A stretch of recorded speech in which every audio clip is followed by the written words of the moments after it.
Hello friends, welcome to my YouTube channel translators guide. दोस्तों, आज मैं आप लोगों के साथ एक नई जानकारी के साथ यहाँ आ गया हूँ। दोस्तों, यूनियन पब्लिक सर्विस कमीशन, शायद ही कोई ऐसा हो जिसने ये नाम ना सुना हो। यूनियन पब्लिक सर्विस कमीशन, या शॉर्ट में कहें तो यूपीएससी, इसमें बहुत ही बढ़िया एक अपॉर्चुनिटी है, बहुत ही बढ़िया एक वैकेंसी निकली है। जो भी ट्रांसलेटर्स की तैयारी कर रहे हैं, ट्रांसलेशन के फील्ड में लगे हुए हैं, उनके लिए ये बहुत ही बढ़िया मौका है।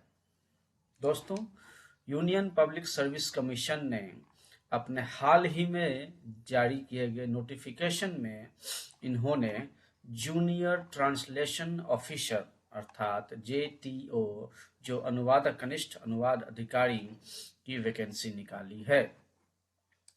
ये देखिए, यहाँ मैं आप सभी को हाईलाइट करके दिखा रहा हूँ। इन्होंने कुल 76 वैकेंसीज इन्होंने जूनियर ट्रांसलेशन ऑफिसर की निकाली है, जो कि ministry of labour and employment के अंतर्गत आने वाले इस एम्प्लॉय स्टेट इंश्योरेंस कॉरपोरेशन में ये वैकेंसीज निकाली हैं। दोस्तों, इसके बारे में थोड़ी सी मैं बता दूं जानकारी। इन्होंने ये साफ साफ लिखा है कि इस 76 वैकेंसीज में से 3 वैकेंसीज वो persons with benchmark disability PWBD के कैटेगरी के कैंडिडेट्स के लिए रिजर्व है। इसके अलावा उस 3 वैकेंसीज में से 2 वैकेंसी वो ब्लाइंडनेस और लो विजन वाले कैंडिडेट के लिए रिजर्व है। अब आगे बढ़ते हुए मैं आपको इसके जो क्वालिफिकेशंस इन्होंने मांगी हैं उसके बारे में बता दूं। इसकी क्वालिफिकेशंस इन्होंने मांगी है masters degree in Hindi with English as a compulsory और इलेक्टिव सब्जेक्ट और as a medium of examination, या फिर जिन्होंने masters degree of in English किया है, उनके ग्रेजुएशन में डिग्री लेवल पर अगर English Hindi as a compulsory या फिर इलेक्टिव सब्जेक्ट हैं तो वो भी अप्लाई कर सकते हैं। या फिर जिन्होंने हिंदी और इंग्लिश के अलावा किसी और सब्जेक्ट में मास्टर्स किया है और उनकी जो ग्रेजुएशन में डिग्री लेवल पर जो मीडियम ऑफ एग्जामिनेशन थी वो अगर हिंदी हो और उन्होंने क्या कहें इंग्लिश को कंपलसरी या इलेक्टिव सब्जेक्ट के रूप में पढ़ा हो तो एलिजिबल हैं। इसके अलावा masters degree in any subject other than Hindi और English with English medium and Hindi as compulsory और इलेक्टिव सब्जेक्ट, जिन्होंने किसी भी सब्जेक्ट से MA किया हो लेकिन उन्होंने हिंदी को एक कंपलसरी या इलेक्टिव सब्जेक्ट के रूप में पढ़ा हो, वो भी एलिजिबल है और साथ में इंग्लिश मीडियम में उन्होंने अपने एग्जाम दिए हों। इसके अलावा masters degree in any subject other than Hindi और English with Hindi and English as compulsory और इलेक्टिव सब्जेक्ट, जिन्होंने किसी भी सब्जेक्ट से MA की हो लेकिन हिंदी और इंग्लिश इन्होंने कंपलसरी या इलेक्टिव सब्जेक्ट के रूप में भी पढ़ा हो, या फिर दोनों में से कोई भी एक उन्होंने मीडियम ऑफ एग्जामिनेशन के रूप में दिया हो और कोई दूसरा सब्जेक्ट, यानी कि अगर हिंदी उन्होंने मीडियम ऑफ एग्जामिनेशन था उनका, तो इंग्लिश उन्होंने कंपलसरी या इलेक्टिव सब्जेक्ट के रूप में पढ़ा हो। अगर इंग्लिश उनका मीडियम था तो हिंदी उन्होंने कंपलसरी या इलेक्टिव सब्जेक्ट के रूप में पढ़ा हो तो वो एलिजिबल हैं। इसके अलावा इन्होंने रिकॉग्नाइज डिप्लोमा और या सर्टिफिकेट कोर्स अर्थात PGDT भी मांगी है, और जिनके पास PGDT नहीं है उनके लिए उन्होंने 2 साल के एक्सपीरियंस जो किसी भी सेंट्रल या स्टेट गवर्नमेंट में किया हो, जिसमें ट्रांसलेशन वर्क किया हो हिंदी से इंग्लिश और English to Hindi vice versa. इसके अलावा इन्होंने मेंशन कर दिया है इस नोटिफिकेशन में कि उन्हें क्या ड्यूटीज निभानी है। उन्हें ट्रांसलेशन करना है, अपने सीनियर्स को काम में असिस्ट करना है, या फिर अपने DD डायरेक्टर जॉइंट डायरेक्टर के द्वारा जो भी काम दिया जाए उसे पूरा करना है। इसके आगे मैं बता दूं इसके जो बाकी डिटेल्स हैं कि कैसे फॉर्म भरना है, कब तक भरना है, कब तक इसकी लास्ट डेट है। दोस्तों ये 14/1/2023 14 जनवरी से यूपीएससी ने इसके जो फॉर्म फिलअप करने की जो डेट है वो स्टार्ट की है, और इसकी जो क्लोजिंग डेट है वो 2 फरवरी 2023 तक है। और साथ ही 3 फरवरी 2023 तक आप जो अप्लाई करेंगे उसके जो प्रिंट आउट है आप निकाल सकते हैं। दोस्तों याद रखना है, इसे किसी भी तरीके से फॉर्म फिलअप करने के बाद, अप्लाई करने के बाद यूपीएससी को भेजना नहीं है। इसके अलावा इन्होंने जो कट ऑफ डेट रखी है, मतलब जो एलिजिबिलिटी की बात करें या फिर एज की बात करें, तो उन्होंने जो कट ऑफ डेट रखा है वो इन्होंने closing date of submission of online application को इन्होंने क्लोजिंग डेट रखा है।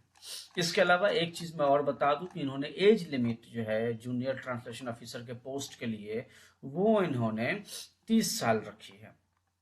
यहाँ पर मैं ये मेंशन कर दूं कि उन्होंने एज लिमिट 30 साल है, मतलब जो जनरल कैटेगरी के जो कैंडिडेट्स हैं उनके लिए 30 साल, जो SC ST हैं उनके लिए 5 साल, जो OBC हैं उनके लिए 3 साल एक्स्ट्रा इसके अलावा उनको एज रिलैक्सेशन मिलेगी।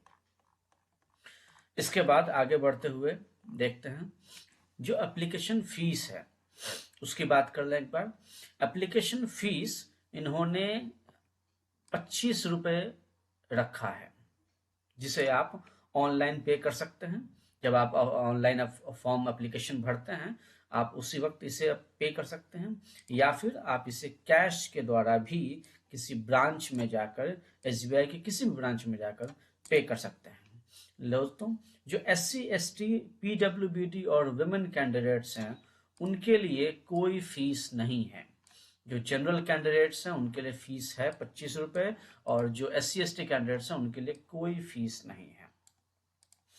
और हालांकि इन्होंने ये भी लिख दिया है कि जनरल OBC EWS जो मेल कैंडिडेट्स हैं इनको कोई भी फीस एग्जम्पशन अर्थात फीस से छूट नहीं मिलेगी, उन्हें पूरी फीस पे करनी है। इसके अलावा जो एक सर्विसमैन कैटेगरी के लोग हैं उन्हें भी एज लिमिट में रिलैक्सेशंस है। इसके अलावा जो सेंट्रल गवर्नमेंट एम्प्लॉयज़ है वो उनको एज रिलैक्सेशन भी मिलती है। जो भी सेंट्रल गवर्नमेंट एम्प्लॉयज़ हैं उन्होंने अगर अपनी कंटिन्यूस सर्विस में जो करंट जहाँ पे वो काम कर रहे हैं अगर उन्होंने लगातार 3 साल कंटिन्यूस सर्विस की है और वो ऐसे पोस्ट पर काम कर रहे हैं जो कि इस पोस्ट के अकॉर्डिंग उसी लाइन में हो, सेम फील्ड में हो, तो उन्हें लगभग 5 साल की एज रिलैक्सेशन मिलती है। इसके अलावा जो SC ST कैंडिडेट्स हैं, जो SC ST वर्किंग एम्प्लॉयज़ हैं सेंट्रल गवर्नमेंट के, उनके लिए ये रिलैक्सेशन 10 साल की है, और जो OBC कैंडिडेट्स हैं उनके लिए ये रिलैक्सेशन 8 साल की है, जिसमें 3 साल उनको जो OBC के रूप में मिलती है वो तो है ही, ये उसके अलावा और मतलब अगर कोई वर्किंग स्टाफ है तो उनके लिए OBC कैटेगरी से तो उनके लिए एज लिमिट 38 साल की हो जाती है। इसके अलावा अप्लाई कैसे करना है ये भी बता दूं, तो ये वेबसाइट इन्होंने मेंशन किया है अपने नोटिस में upsconline.nic.in। इसी वेबसाइट के जरिए आपको अपने एप्लीकेशंस ऑनलाइन अप्लाई करने हैं। किसी और तरीके से एप्लीकेशंस अप्लाई नहीं होंगे, फॉर्म नहीं भरे जाएंगे, और किसी और तरीके से करने पर उन्हें रिजेक्ट भी कर दिया जाएगा। इसके अलावा कैंडिडेट्स ये ध्यान रखें कि उन्हें अपने सारे डॉक्यूमेंट्स, सर्टिफिकेट्स, मार्कशीट्स, जो SC ST या OBC के कैंडिडेट्स हैं उनके जो कास्ट सर्टिफिकेट्स हैं वो सभी डॉक्यूमेंट्स अपने पहले से ही तैयार कर लें। और क्योंकि आपको ये सारे documents, date of birth, experience document, certificates, सब कुछ आपको जितने भी क्वालिफिकेशंस हैं आपके, ये सारे डॉक्यूमेंट्स आपको अपलोड करने हैं। और इन्होंने साफ साफ लिख दिया है कि उसकी लिमिट जो है एक PDF की 1 MB से ज़्यादा ना हो, और वो इतनी स्पष्ट हो ताकि जब उसे प्रिंट आउट लिया जाए तो आसानी से पढ़ा जा सके। इसके अलावा जो आपके मेट्रिकुलेशंस के सर्टिफिकेट्स हैं ताकि डेट ऑफ बर्थ कंफर्म किया जा सके, जो आपके डिग्री डिप्लोमा के सर्टिफिकेट हैं, इसके अलावा आपके एजुकेशनल क्वालिफिकेशन से रिलेटेड जो भी डॉक्यूमेंट्स और सर्टिफिकेट्स हैं, आपके अगर आप एक्सपीरियंस क्लेम कर रहे हैं, अगर आप वर्किंग स्टाफ हैं, तो आपके लिए जो एक्सपीरियंस सर्टिफिकेट होगा वो सारी चीज़ें आपके पास पहले से तैयार होनी चाहिए। Caste certificate SC ST OBC candidate के लिए बहुत ही ज़रूरी है, ये आपके पास पहले से तैयार होना चाहिए। जो कैंडिडेट्स PWBD कैटेगरी से हैं या OBC कैटेगरी से हैं, उनके पास भी पहले से ये सारे दस्तावेज तैयार होने चाहिए।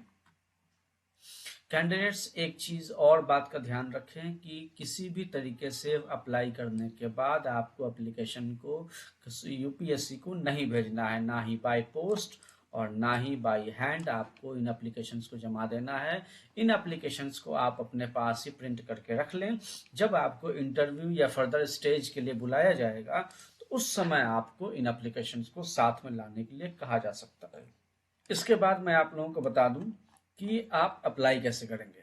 तो दोस्तों, सबसे पहले आप गूगल सर्च बार में जाएं और वहां पर सर्च करें UPSC। जैसे ही आप UPSC सर्च करेंगे आपके सामने ये वेबसाइट खुलेगा। इस वेबसाइट पर जाने के बाद आप यहां देखें नीचे रिक्रूटमेंट लिखा हुआ आपको अक्षर मिलेगा। यहां पर जाते ही आपको सबसे पहले यहां पर एडवर्टीजमेंट्स लिखा हुआ मिलेगा, इसके ऊपर क्लिक करें। आपके सामने आ जाएगा रिक्रूटमेंट एडवर्टीजमेंट्स, एडवर्टीजमेंट नंबर 1 2023। ये जो PDF है इसके ऊपर आपको क्लिक करना है। आपके सामने ये नोटिस ओपन हो जाएगा। दोस्तों, एक बार फॉर्म भरने से पहले इस नोटिस को बहुत अच्छी तरह से पढ़कर देख लें, समझ लें। इसके अलावा अगर कोई कंफ्यूजन हो तो आप कमेंट सेक्शन में भी मैसेज कर सकते हैं, मैं आपके डाउट्स क्लियर करने की पूरी कोशिश करूंगा। अब मैं बता दूं अप्लाई कैसे करेंगे। दोस्तों, इसी वापस होम पेज पर आकर आपको यहाँ राइट में ये अप्लाई ऑनलाइन का लिंक दिखेगा, इसके ऊपर क्लिक करें। आपके सामने 3 ऑप्शन आएंगे, जिसमें सबसे पहला ऑप्शन है online recruitment applications for various recruitment post. इसके ऊपर क्लिक करें, आपके सामने एक नया पेज खुलेगा और इस वैकेंसी के अंदर जो वैकेंसीज डिक्लेयर की गई हैं, जो पोस्ट, उसमें आपको नीचे की तरफ यहाँ लिस्ट में जूनियर ट्रांसलेशन ऑफिसर ये पोस्ट दिखेगी, जिसके सामने आपके आवेदन करें या अप्लाई नाउ का ऑप्शन दिखेगा। इस लिंक के ऊपर क्लिक करें, आपके सामने इंपॉर्टेंट इंस्ट्रक्शंस आएंगे। इन इंस्ट्रक्शंस को पढ़ लें, अच्छी तरह से समझ लें, जिसके बाद फिर नेक्स्ट करें। आपके सामने फिर से एक आएगा जिसमें आपको क्वालिफिकेशंस और डॉक्यूमेंट्स के बारे में चीज़ें बताई गई हैं, आप उनको ध्यान से पढ़ लें, नेक्स्ट करें। जिसके बाद आप फिर से एक बार यहाँ नीचे जाकर आई हियर बाय डिक्लेयर वाले बॉक्स को टिक करें और उसके बाद इन इंस्ट्रक्शंस को पढ़कर प्रोसीड करें। आपके सामने ये नया पेज खुल जाएगा। इसके बाद आपको यहाँ न्यू रजिस्ट्रेशन लिंक दिखेगा, जिसके ऊपर क्लिक करें। आपके सामने रजिस्ट्रेशन फॉर्म ओपन हो जाएगा। इसके बाद आप इसको अपने अनुसार नाम, फादर नेम, सारी डिटेल्स जो भी हैं भरकर डॉक्यूमेंट्स तैयार रखें। फिर आपको सेव एंड कंटिन्यू करेंगे, फिर आगे जाएंगे। इस तरह से दोस्तों इस फॉर्म को आप भर दें। और अगर कोई परेशानी आती है तो कमेंट सेक्शन में बताएं, मैं कोशिश करूंगा आपकी पूरी सहायता करने की, ताकि आपको कोई परेशानी ना हो। इसके अलावा मैं दोस्तों एक बार फिर से रिपीट कर दूं कि इसके जो डेट्स हैं वो आप ना भूलें कि इन्होंने जो डेट्स रखी है ऑनलाइन एप्लीकेशन की, वो फॉर्म फिलअप करना स्टार्ट हो चुका है। 14 जनवरी से इन्होंने स्टार्ट कर दिया है और इसकी जो क्लोजिंग डेट है, मतलब एप्लीकेशन फॉर्म भरने की जो लास्ट डेट है, वो 2 फरवरी 2023 है। तो दोस्तों देर ना करें और जल्द ही भरकर एप्लीकेशन फॉर्म को भरकर ऑनलाइन सबमिट करें और इसकी पढ़ाई और इसकी तैयारी में लग जाएं। दोस्तों, मेरे चैनल ट्रांसलेटर्स गाइड को लाइक, सब्सक्राइब करना ना भूलें।